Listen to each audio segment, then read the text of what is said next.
It's the amazing Rico Brogna podcast with your host, Evan Roberts. Rico Brogna time, a happy edition of Rico Brogna, another walk-off edition of Rico Brogna as the Mets win a series against the Baltimore Orioles. They win the finale of this series in walk-off fashion on a beautiful Wednesday afternoon at Citi Field. Welcome to Rico Brogna. Thank you very much for downloading, watching if you're watching on YouTube. We're actually broadcasting from my office for the very first time. I don't think we've ever done a Rico Brogna from my office. So you can see, if you're watching on YouTube, how messy it is. You can see my eclectic mix of things I have hanging or just like that are just hanging around my office. But I am broadcasting this right after the show I did. And it's always fun when I'm on the air during a Met game. I mean, it's just, and I do mean that sarcastically because I love watching every pitch and scoring every pitch. And when you're doing a radio show, you can't exactly do both. But I am thrilled with the way this thing ended. I think we all are. And by the way, thrilled and relieved because this would have been a very bad loss.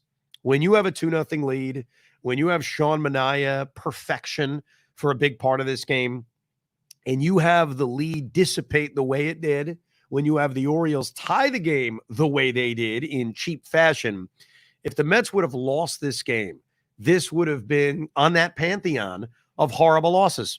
It may have even eclipsed the Sunday afternoon game already to the Miami Marlins. So it's not only a great win, an exciting win, all the regular words you'd use.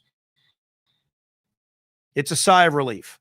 The balance of this homestand, I think the tone and the mood that we all would have had about this homestand in this series would have changed dramatically. It's a 5-4 homestand, maybe not what I wanted. I certainly hoped for more, expected more, but 4-5 is almost like borderline disaster. So I think the importance of this game was huge. It really was. There's a lot of things from this game I want to start with. We'll also talk about game 2. We'll look ahead to the West Coast trip, and I'm going to try to read like a million emails because we do get a lot of them. A lot of thoughtful responses, positive and negative, at thericob@gmail.com. So that's kind of our schedule of events. Let me start with this game, which I tried to watch as closely as I can. Number one, Sean Manaea. Let's start with him. Despite giving up the 2-run home run that he gave up to Austin Slater right after the perfect game went awry by hitting a batter, Jackson Holiday, if memory serves correct, he gave us another glimpse at top-line Sean Manaea. You know, a couple of years ago with Oakland, there were moments where Sean Manaea did look like a top-line starting pitcher. And I remember when the Mets made all these moves and they brought in a lot of these arms on short-term deals, I tried to envision what would this look like if everyone was at their best? You know, if Sean Manaea was at his best, if Sevy was at his best, if Adrian Hauser, remember him, he's at his best. And we are right now witnessing Sean Manaea at his best. Of any of the guys they brought in, I'm going to exclude David Peterson for a second because there really was no at David Peterson's best prior to this season. We haven't necessarily seen Severino at his best. He's had a solid year. I'm not complaining, but the guy almost won a Cy Young 6 years ago. So we haven't seen Sevy's best. We certainly haven't seen Quintana's best. More on him later. But we have now started to see, really in the second half of the year, the best of Sean Manaea. Now, he did mix in that 3-inning dud about a week and a half ago, but he has now mixed in some utterly brilliant performances that makes you think, holy crap. I mean, can this guy be the legitimate ace stopper that they need down the stretch? This was a stopper-like performance when you really think about it. The Mets are coming off an ugly loss in game 2. They need to win this game, to win this series, to win this homestand, and against a very good lineup, he gave you that dominant performance. So it sucks how it ended with Austin Slater hitting the home run, and that's not really how it ended. But I thought another just unbelievable performance out of Sean Manaea. He comes out, gets through the 7th inning. I was very surprised that Mendy allowed him to start the 8th inning. I get it, he's facing a lefty, so you're kind of playing the lefty-lefty game. I probably would have just given Jose Butto the clean inning. Look, once you get 7 brilliant innings out of Sean Manaea, even though his pitch count was still relatively low, you're set up. Like, you're set up in this way where you have a lead. You have your 2 best relievers available. Jose Butto, obviously available. Didn't pitch the night before. Only threw 1 inning prior to that. Edwin Diaz is clearly fresh. you got your best relievers. Why screw around? So I was surprised. I didn't love it. I'm not going to say I hated it. I'm not going to say it's the worst move ever, but I was surprised he allowed Manaea to start the 8th inning. It was bad luck. He gives up an infield hit. And then you see the one bugaboo of Jose Butto, which is throwing strikes. But we need to be clear about something. I am not one to bitch about officiating or, in this case, umpiring. But I went back to StatCast because when you're on the air, it's tough to literally see every single pitch. It was strike 3. That 3-2 pitch in which the runner was going, it would have been a throw him out, strike him out. I mean, you're looking at 2 outs, nobody on, 1-run lead, 8th inning. That 3-2 pitch was right down the middle. I have no idea how Marvin Hudson missed that pitch. And that could have been, I mean, it was almost the difference in the game. First and second, nobody out versus 2 outs and nobody on. Think about the percentages in scoring. But to Butto's credit, after he issues the walk that loads the bases up, bases loaded, nobody out, you have a 1-run lead, even with Butto on the mound. And yes, I like Big Butto, I cannot lie. Does anybody think he's getting out of this thing? And by the way, getting out of it by allowing 1 run, especially when you have a 1-run lead, that is getting out of it. I mean, it's almost impossible to get out of bases loaded, nobody out without scoring. Of course, unless you're facing the Mets. That's a different story. But he strikes out Ryan O'Hearn. He gives up the sacrifice fly to Adley, which, you know what? It's not ideal, but it's a big out. And it allows you that possibility to get through it by getting Gunnar Henderson to pop up to foul territory, which he did. So Butto did a remarkable job getting out of a terrible situation. Bases loaded, nobody out, and you're facing their best hitters. And he talk about like the worst scenario possible. That's what Butto was looking at. And to his credit, again, he reminds us, if there's any doubt, if Carlos Mendoza has any doubt, he is a reliever that you need on the mound. He is a reliever that you can't screw around when deciding if you're going to use him or not use him. You cannot be using him in 7-1 games. You can't be using him in 4-run leads in the 8th inning. Like, you need to handle Jose Butto in a way in which he is available and he is pitching in these kinds of games. And look, that's the way Mendy's got to manage. I know it's easier said than done because, like, how do I know what the future holds? I don't know what the future holds. But here's what I do know. When you're down 7-1 in a game, that's not the time to use your best reliever. How often do managers use their best reliever when they're down 6 runs in a game? They don't. How often do managers use their best reliever when they have a 4-run lead in the 8th inning? They don't. So I don't want to be angry about this because the reality is Mendy got this right. And hopefully this is the formula he is going to have to abide by so that the Met bullpen isn't their biggest problem. The Met bullpen is their strength. And the Met bullpen, shockingly enough, can be their strength if Jose Butto and Edwin Diaz are on the mound. And we saw that in this game. Butto getting out of that bases loaded jam, sure, a part of it was created by him.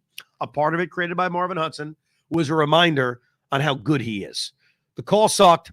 The non-strike 3. I don't want to spend too much time on non-Met stuff, but I do think that we are getting closer to the day where we're just going to need that challenge system that they have in the minor leagues, where you can challenge one bad call per at-bat. I've seen it used in the minors. It's lightning quick, and it fixes an egregious mistake like that, because I'd hate to have to be talking about this after a loss, because we'd have to. I mean, who's kidding who? We'd be sitting here bitching about umpiring, and who could blame us? So, wonderful work by Jose Butto. Edwin Diaz, look, I don't know if Edwin Diaz is back to being 2022. That's asking a lot. But I think what Edwin Diaz has done, until proven otherwise, and hopefully he doesn't prove otherwise, is he is reliable again. You can trust Edwin Diaz. Again, not the easiest situation in the world. You're facing a good Oriole lineup.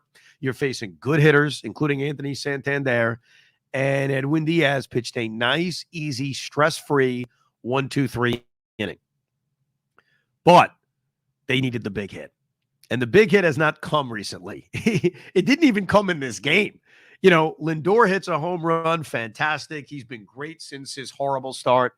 Mark Vientos hits a home run that regained the lead after Manaea had given up the lead. Wonderful. The J.D. Martinez RBI was a gift from the gods. I mean, Jackson Holiday can't grip a baseball. Otherwise, it's an inning-ending double play as opposed to an RBI fielder's choice off the bat of J.D.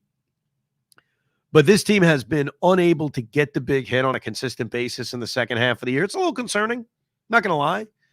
But much like on Monday night, you don't need the hit with runners in scoring position if you can get the long ball. And Jesse freaking Winker was due. Jesse Winker is a guy I certainly wanted, a guy who I looked at it and said, you know what? Even if he's not going to be great for the Mets, even if he's not going to be awesome for us, at least he can't beat us anymore. At least he can't hurt us anymore because he's hurt us plenty. Thank you, Jesse Winker.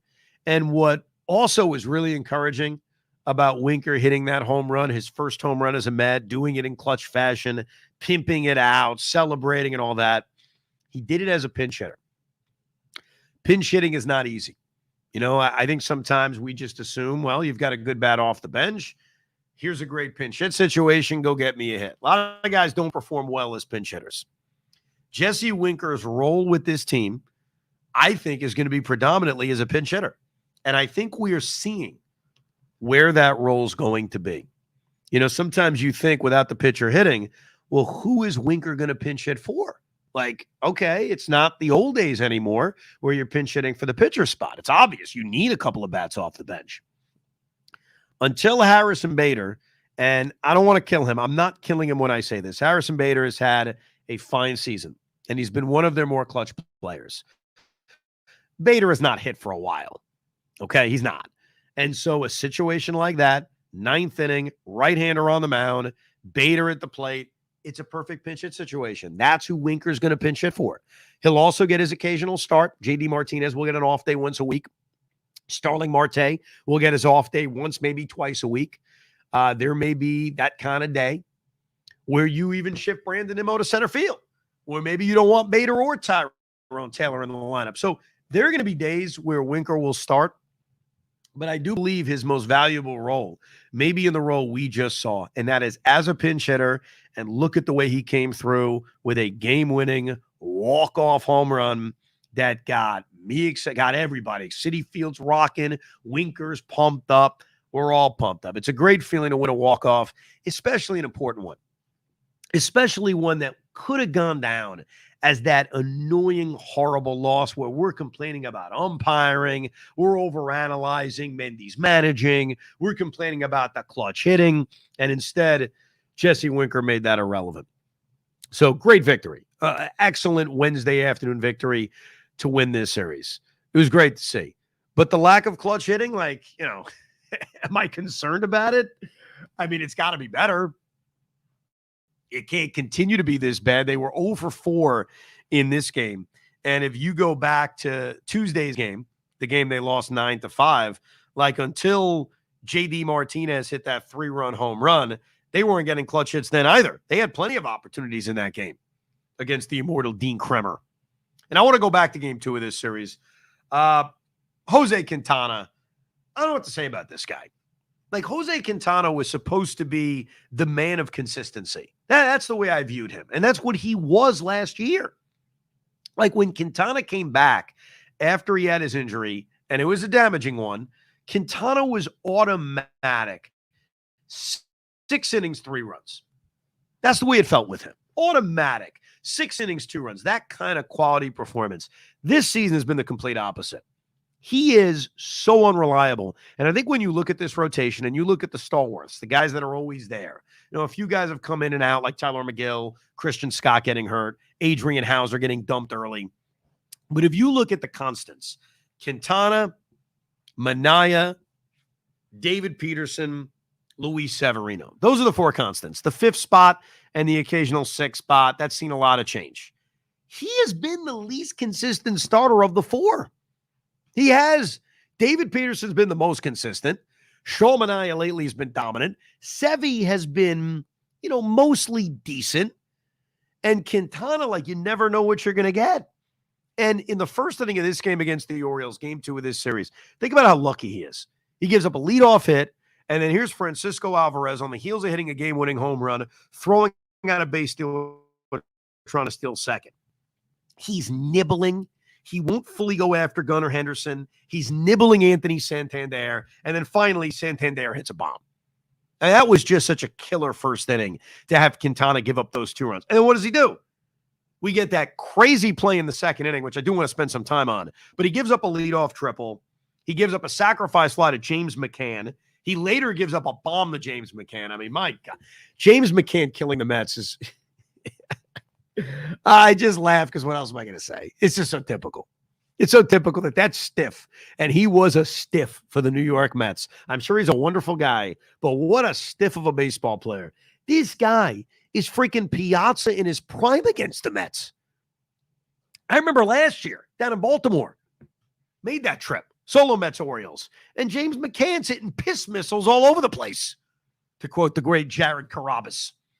So when McCann hits the 2-run home run in the 4th inning, that takes a 3-1 game and just completely destroys it. Who's surprised? Who's surprised that Jose Quintana lit the game on fire through kerosene all over this mess? And who's surprised that James McCann is just destroying us? But I do want to talk about that play in the second inning.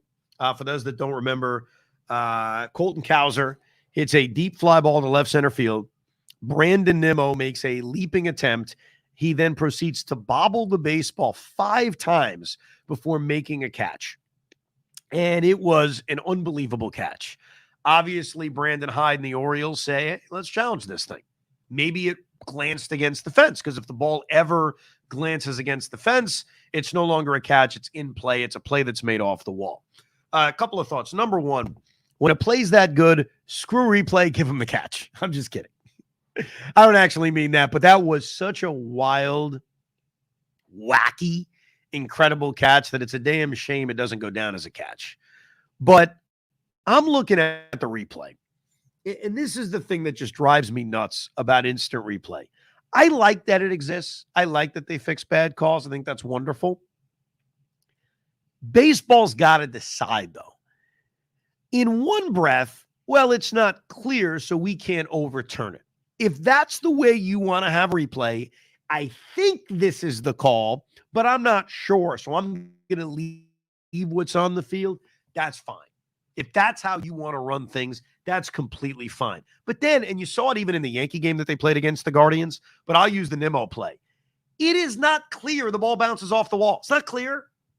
Now, if you're asking me, hey, Evan, all right, look as closely as you can. Analyze it in the slowest motion you can, the way SNY did. Gun to your head. Do you think it glanced against the wall? I would say, well, yeah, probably. But it's not overwhelming. You don't know for sure. And again, I'm confused because I thought baseball is telling you, unless it's obvious, unless we can clearly see the call is wrong, we're going to keep what's on the field. How many times have we not heard that? How many times have we not seen that? Where, yes, how about the Pete Alonso play? Remember the Pete Alonso play with the foot on first base against the Marlins? We talked a little bit about that on the last Rico. It looks like his foot's on the base. But they don't overturn it because you can't know 100% sure. If that's the thing you want to live your hat on, or leave your hat on, whatever the phrase is. Sorry, I've talked for 6 hours. If that's how you want to base it, fine. But that's not consistent. That's not consistent because nobody watching that game, nobody who saw that replay, nobody in that replay room can clearly tell you that ball glanced off the left field fence. That's BS. So what I want baseball to do, just be consistent. That's all I'm asking. Just be consistent. I'm good with, hey, I didn't see enough, I'm not going to overturn it, which is why on the Pete Alonso double play that cost the Mets a run over the weekend, fine. You want to say that shouldn't be overturned because it's not overwhelming enough? I'll live with that, but then that shouldn't have been overturned. Then that ball to left field should not have been overturned. So that's the thing that annoyed me. A couple of other things. Pete Alonso was dreadful. Look, I love Pete. I want Pete to get going. I've had guys email me, well, if you look at his numbers are pretty good. He is relatively hot. We're talking about red hot Pete Alonso, and we haven't seen it. Game 2 of this series, he strikes out looking on a pitch right down the middle. I don't know what he's looking for. He did that a night earlier, too. Had a weak pop-up in the 6th inning. Then he comes up after the JD home run where the Mets got back in the game, had a pretty good at-bat, grounds out to shortstop. Does absolutely nothing. This West Coast trip is going to be another indicator of this. I think we're all saying it, so this is not an original opinion. Pete Alonso's got to get hot. They need him to get hot. Lindor has been incredible now for months. He continues to be incredible. I hope he keeps it up. He's going to cool off. I mean, logic tells you he's going to cool off, and what you need is someone to pick it up, and that somebody is Pete Alonso. So they won the game. I'm not killing them. It's just a reminder. Sometimes you win games, and it's not looking for the negatives necessarily. It's just talking about the things that could come back and haunt you. Mets are about to embark on a very difficult stretch. Pete Alonso needs to be better. There is something very interesting also that happened late in this game. So the Mets rally, we all remember this, unless you tuned out, unless you gave up, and I would completely understand that. 7-1 game in the 8th inning, you think the game is over. I'm sitting there watching this game, and the Mets get a little bit of a break. Gunnar Henderson can't field a routine ground ball. Nimmo comes up with an RBI double, which was such a great sign. It was a productive hit from Brandon. He was also back in the lineup, so great stuff there. And then JD hits the 3-run home run that turns a 7-1 game into a 7-5 game. And this has a chance to be one of those games that you're going to regret leaving early because the Mets going to pull off this great comeback. Who knows about their bullpen? Yainer Cano and Greg Kimbrell and Sir Anthony Dominguez, who we saw a night earlier. This is not exactly an ultra intimidating Oriole bullpen. So they get it to 7-5. They obviously can't do anything with the rest of the 8th inning. I mentioned Pete Alonso's good at bat where he grounds out the shortstop. And then in the 9th inning, two things. Number one, Mendy decides to go to Danny Young, which it's a tough call. I think he made the right call because, again, you're playing for 162. You're playing for the fact that Edwin Diaz had pitched the night before. And if you use Edwin Diaz in a game in which you're down by 2 runs, and I bring Edwin up because he was warming up in the bullpen, so this was obviously a thought. If you use him down 2 runs and you don't rally, which is likely, you kind of wasted a valuable bullet. So it sucks to have to go to Danny Young, who may not be too long for this world with Deadnell Nunez on his way back. But I kind of agree with Mendy. If this is game 2 of the playoffs, of course, it's a little bit different, but you're still managing for the 162. Danny Young gets himself into trouble, 2 on, 1 out, and that's when Gunnar hits that fly ball to left field, which turned out to be the circus play of the night. So I'm sure everybody saw it. Brandon Nimmo slides. He just flat out misses it. It goes off his glove. Then he makes a bad throw home. Then Danny Young backing up makes a bad throw, and it's just this embarrassing Little League play. It's embarrassing. Let's be honest, the game is over. Once Brandon Nimmo doesn't make that catch, the game is likely over. So the embarrassment, the Oriole announcers making fun of it, it is what it is. What I thought was really interesting / concerning was what Brandon Nimmo said after the game. Because Brandon Nimmo admitted, and I'm not even mad at him, it's fascinating, admitted that the knee injury that he suffered making a diving catch that temporarily saved that game on Sunday, and then eventually the swing got to him, that was on his mind. I'll read you the exact quote. Let me pull it up for you. Brandon Nimmo says, "The silver lining is that I didn't hurt anything. Obviously, the bad part is I put that game a little bit further out of reach than we would have liked. I feel terrible about it for Danny Young. His job is to get weak contact. I was thinking to try to get down as soft as I can on the play because I can't afford trying to roll on my shoulder again. When you're timid towards things, that's usually when mistakes happen." I'm not mad at him. I can't imagine how you as a Met fan could be mad at him for this, but it shows you how injuries can play a part of affecting you. I mean, Brandon Nimmo just came back from a shoulder issue. And, I think I talked about this on the Fan, not as much on the Rico, that sometimes it's tough with a baseball player. Like, are you willing to make a diving play, great play, maybe save a game, but get hurt and miss 6 weeks? Aaron Judge a few years ago was at the end of the 19th season, made a diving attempt on a fly ball to right field. And that was the injury that ended up costing him what would have been most of the season in 2020, but the pandemic hit.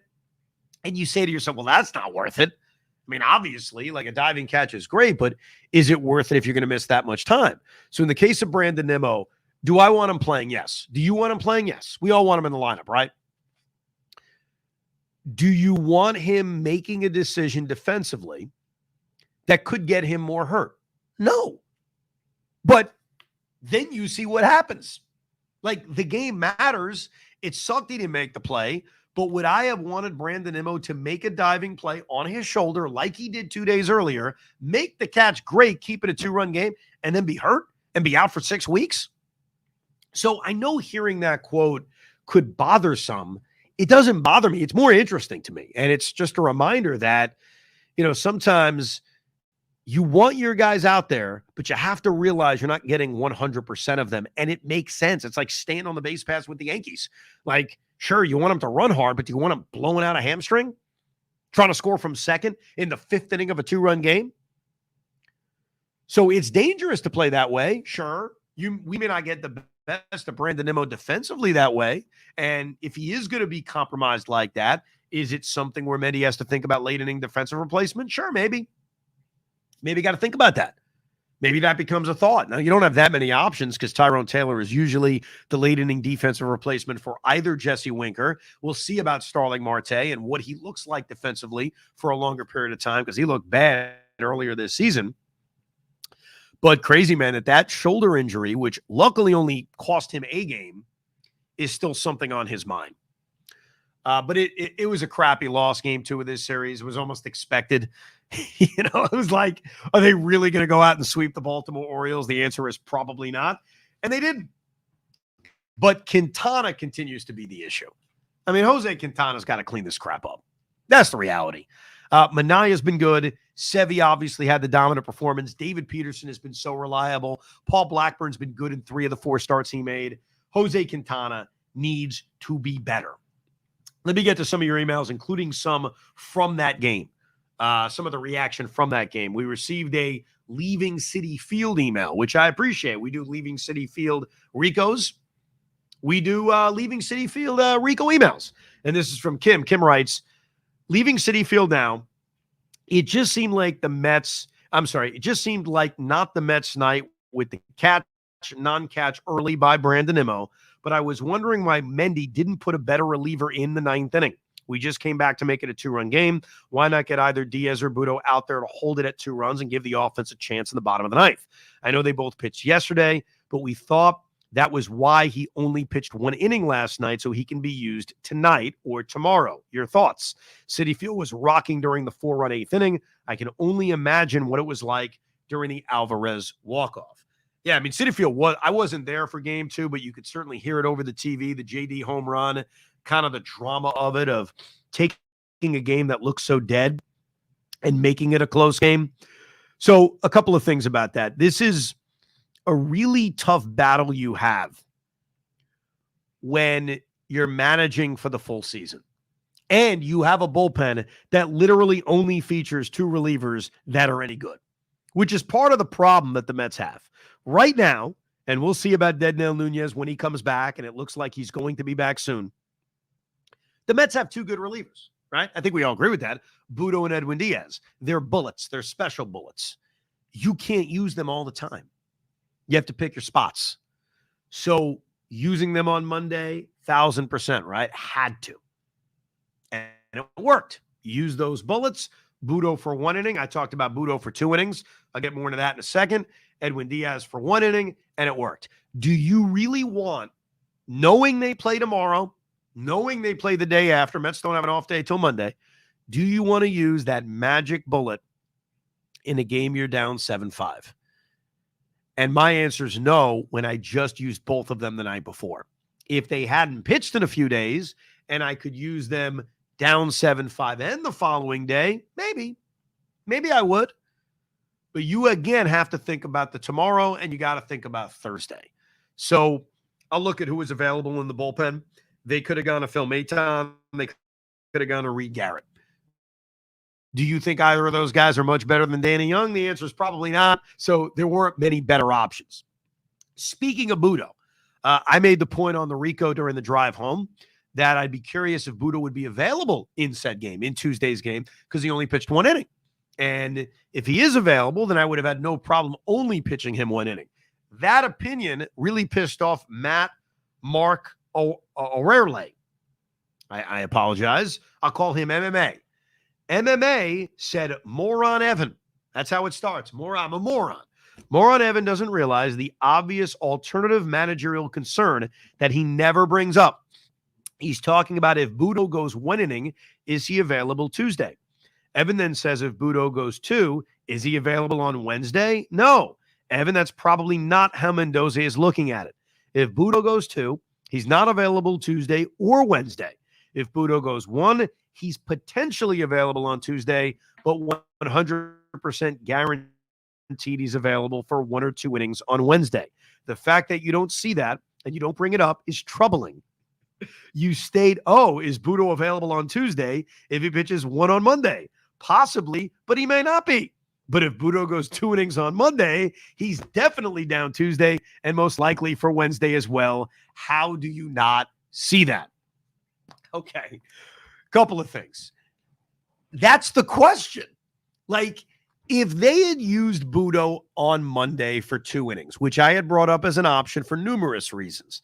Number one, you delay going to Edwin Diaz, who's one of your best relievers. And if you use Budo for 1 and probably only Edwin for 1, now for a 3rd inning, if the game is still tied, you're stuck with one of your crappy relievers. So I am thinking about the moment. I am thinking about the game, which at the time is a very important game, considering the Mets had lost the day before against Miami. That's why I brought that up. I think, MMA, we are still trying to find out how aggressive Mendy can be and will be with Jose Budo. If you pitch 2 innings on Monday, do you automatically become unavailable to pitch 2 days later?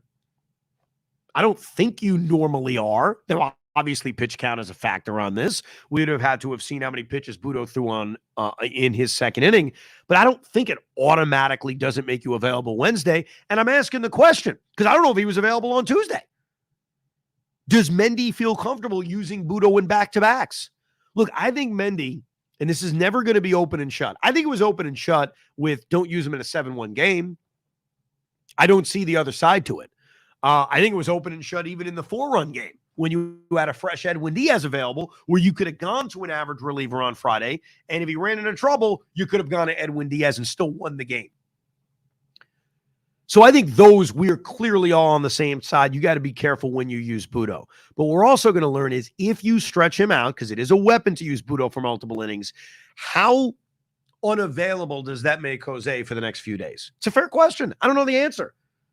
I hope he'd be available to pitch today if he had pitched 2 innings on Monday. I hoped he was available yesterday just because he pitched on Monday. But those are the answers we're going to get. Look, the Mets are about to begin a 4-game series against San Diego.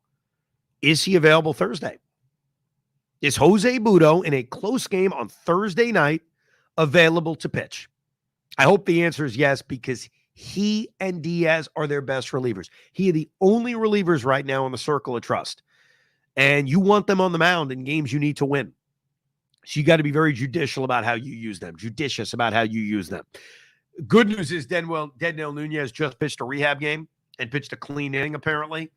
And I don't know how much longer you really need of him rehabbing. You know, the beautiful thing about relief pitchers is you're not really needing to stretch them out the way you stretch out starting pitchers. So the good news is Deadnell Nunez may only need 1 more performance in the minor leagues and then call him right up and they could use him. And I'll answer this question on who should go down. I think we got to stop overthinking lefties. Danny Young goes down. Because you keep them. You don't lose them when you send them down. Remember, in a week and a few days, they're getting an extra roster spot. So you could bring him back up, for Christ's sake. You know what I mean? Like, he doesn't go away. That's why DFAing somebody, to me, is not a great idea when you're this close. If there's more of a numbers crunch, fine. We're not there yet. So Danny Young should go down to AAA, and that's how they should activate Deadnell Nunez. That's what I would do. And then come August 1st, you could bring Danny Young or Alex Young back if you need a lefty in the bullpen. But Danny Young, it's not like you need him to face a big lefty. Like, that's not even the guy you have most confidence in. So I think it would be overthinking the lefty-righty situation. Michael Schulman writes, and this is a very, very emotional email, but I appreciate this. It's time to DFA Jose Quintana. He's become Carlos Carrasco. He's got roughly 7 starts left. If Stearns is serious about the playoffs, those need to be filled by Brandon Sproat. So you're not going to DFA Jose Quintana, number one. And number two, Brandon Sproat has made, I think it's 2 starts now at AAA. I think he needs to be impressive for the Mets to call him up. Like, I don't think they're going to necessarily be in a rush to see what he could do at the major league level in a pennant race. Now, it's exciting that he's this close. Like, it is very exciting as a Met fan that he's this close, that he could very well be in the rotation next year. But he's made 2 starts at Syracuse. They've not been great. And so he's not necessarily on his way to coming up right now. I think if he comes up, it could be out of the bullpen. I think that's definitely a possibility. More on Jose Budo. Andrew writes, big fan, grew up my whole life, 22 years, listening to you on the Fan. I appreciate that. It also makes me feel old. It feels like Mendoza 100% predetermines when Budo is going to pitch, or at least gives Budo a 2-day range. If that's not the case, these decisions on when to use him are ridiculous. Green light, though, to Alvarez. Splendid. Great win. Sorry, but we need 2 of these next. We need 2 of these next 2. Well, they didn't get 2 of these next 2. They got 1 of the next 2, but they did win the series. I think for a while there was a predetermined factor. I'm not sure if that's the case anymore. I think now he realizes this is one of my best relievers. Let me use him. Let's get to some reaction from the victory. The Jesse Winker walk-off, including Eric, who writes, Evan, you're off the hook for jinxing Sean Manaea's perfect game or no-hitter, because Howie Rose said it in his play-by-play. I yelled at the radio to tell him to stop. He kept it up. Team play-by-play announcer, Trump's sports talk radio host. Yeah, so while I was on the air, I mentioned Sean Manaea had a perfect game through 5. And some looked at that as a jinx or a mush. Here's the reality. I don't mean to get serious about this subject, but I will get serious about this subject. My job partially, Howie's job definitely, Michael Kay's job, Gary Cohen's job is to tell you what's going on. They're not doing their job if they don't tell you there's a perfect game. Honestly, if you're in your car and you're driving around, you don't have a little box, there's no graphic that says perfect game, there's nothing. How do you know there's a perfect game? And dancing around it with words or cliches, no, just say it. There's no such thing as perfect game jinxes. I was talking about Yohan Santana's no-hitter in the 5th inning. It didn't jinx him. But yes, I talked about it. And so whether it's me or it's Howie Rose, I don't know what to tell you. Leon Rosenstock. And this is a great email. I'm glad he wrote this. Not to harp on the negative, but we do need to talk about everything. Leon writes, we're not talking about it because of the win, but Pete Alonso is the ugliest base runner in baseball. He carries a piano on his back, wobbles all along, and simply a dumb base runner.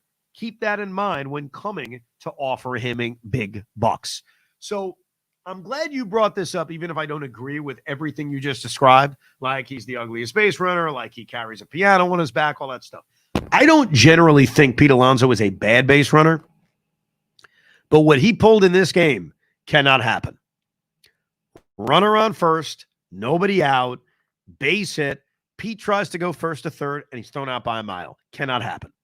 You can't make the first out at third base if you're Pete Alonso. You can't be thrown out by that kind of distance. It was very bad base running by Pete Alonso, and he needs to be better. Because when you're not getting big hits, and the Mets haven't been getting big hits, you can't make those dumb mistakes. And that was a dumb mistake. Ron Shea writes, instant reaction to the Jesse Winker walk-off. That was freaking awesome. I was 100% sure Budo was going to give up the game, and I was wrong. I thought Diaz was going to give up a homer. I was wrong. As I was driving in the car, I said how funny it would be if Jesse Winker had his first home run as a Met right now, and boom. That was fun. I have no idea what's going to happen on this West Coast trip, but that was a successful 3-game series against the Orioles. No doubt it was a success. You win a series against the Orioles, that's a win. The failure on this homestand was, and really it comes down to one game. It's kind of amazing because when you map out this homestand, and I did coming in, and we'll do it with the road trip coming up, 6-3. That's it, 6-3. Anything short of 6-3 would be a big disappointment. And it's a simple way to do it. Win every series. Beat the A's, winnable. Beat the Marlins, winnable.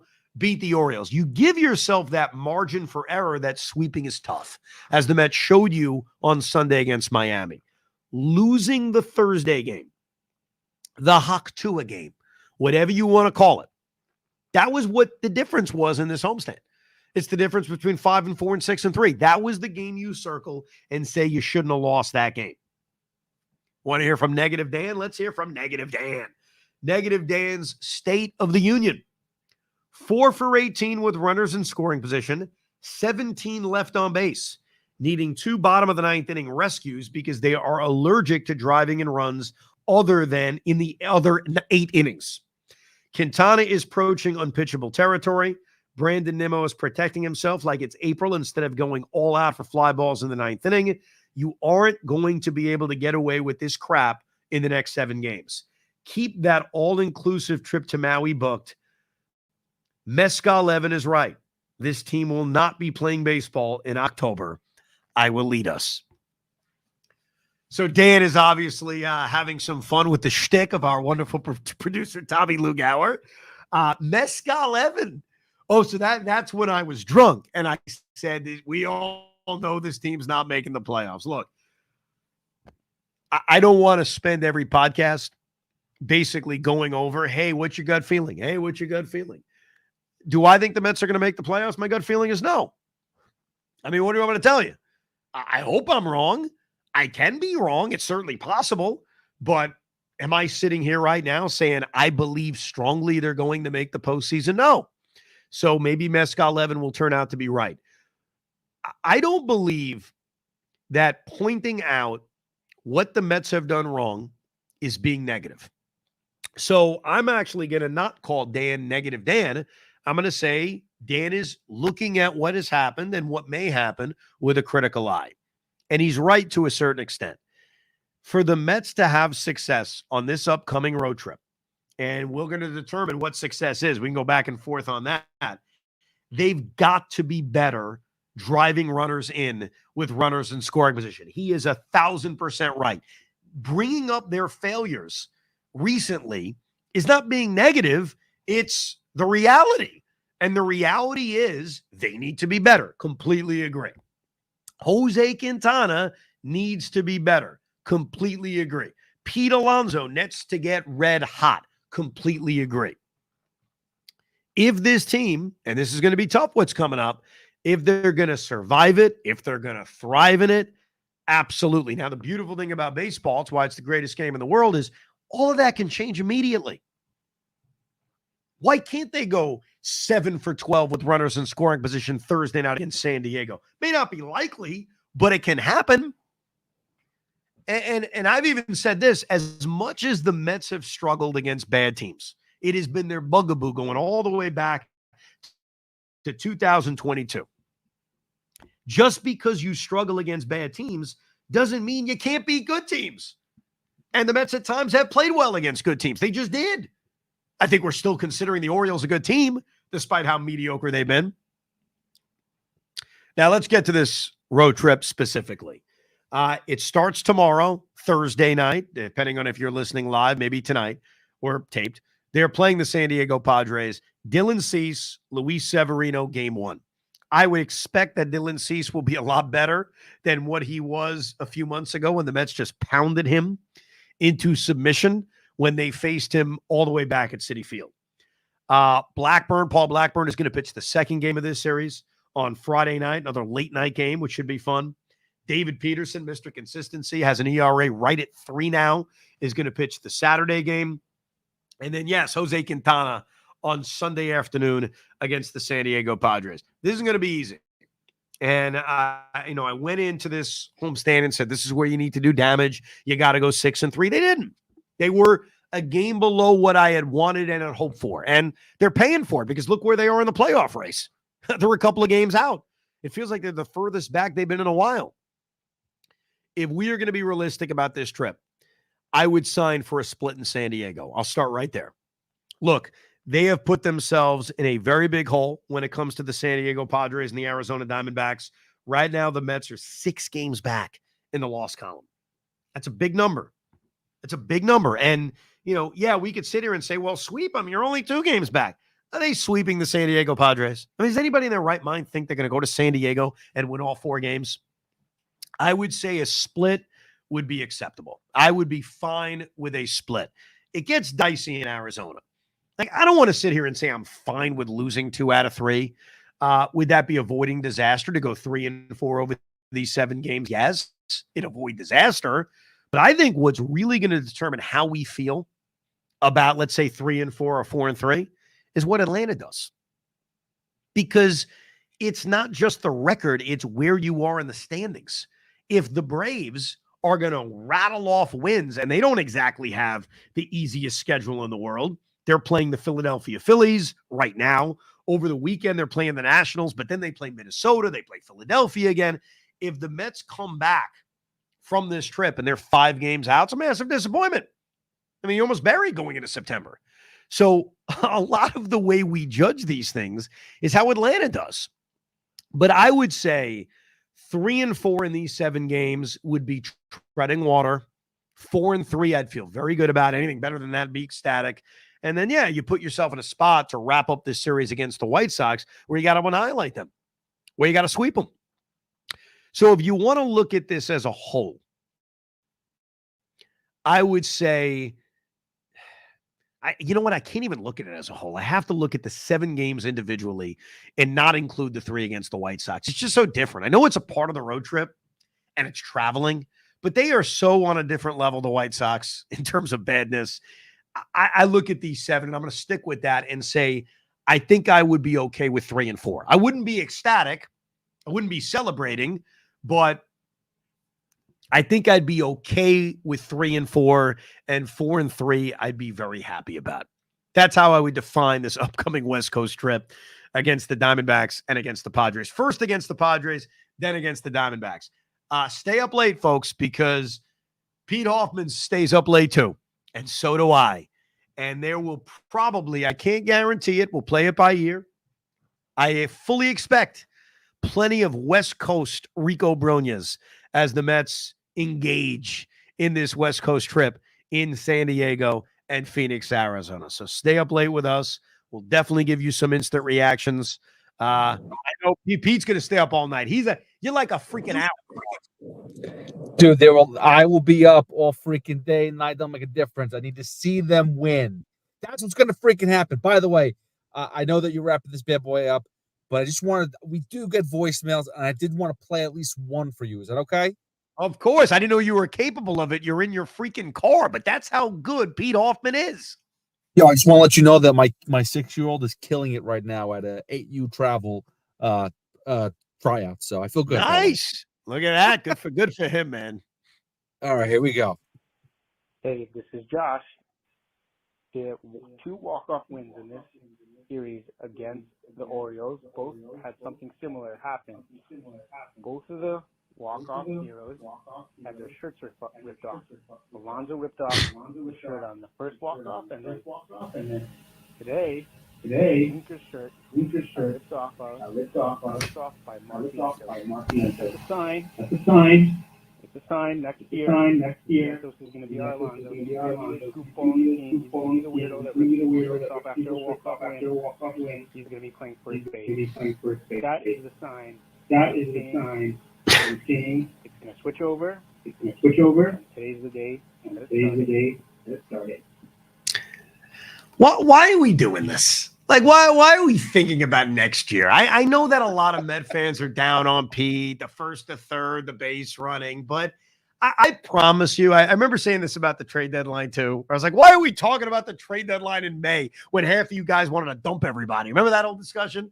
Like in May, we're getting emails about the trade deadline. And I'm like, look, yeah, it looks bad. They may sell everybody. We got a month and a half. What are we doing? And I look at the offseason the exact same way. Trust me, there will be tons of Rico off seasons, lots of them. Mark Vientos very well could be the first baseman next year.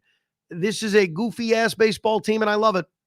I love it. Jesse Winker, who I wanted to punch in the face not too long ago, now I want to hug him. And I love him when he's, screaming at the dugout and he's pounding himself, whatever the hell he was doing. That was great, though. Walk-off home runs and walk-off wins are awesome, and you feel fortunate to be there. I was there for one of them. I wasn't there for this one.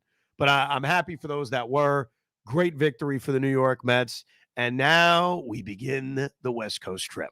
We appreciate you downloading and subscribing to Rico Brogna. Remember, we always give you Rico Brogna's after a series is over, guaranteed 1,000% of the time. But we mix in live Ricos and instant reaction Ricos after certain games. Gave you one the other night after the walk-off with Francisco Alvarez, and I can guarantee you over the course of this West Coast trip, you're going to get a lot of them.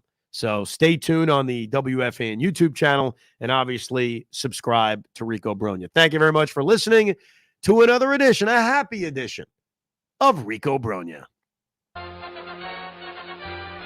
We hope you enjoyed this episode of the Rico Brogna podcast. It's amazing, isn't it? Make sure you download it now to keep it on you at all times.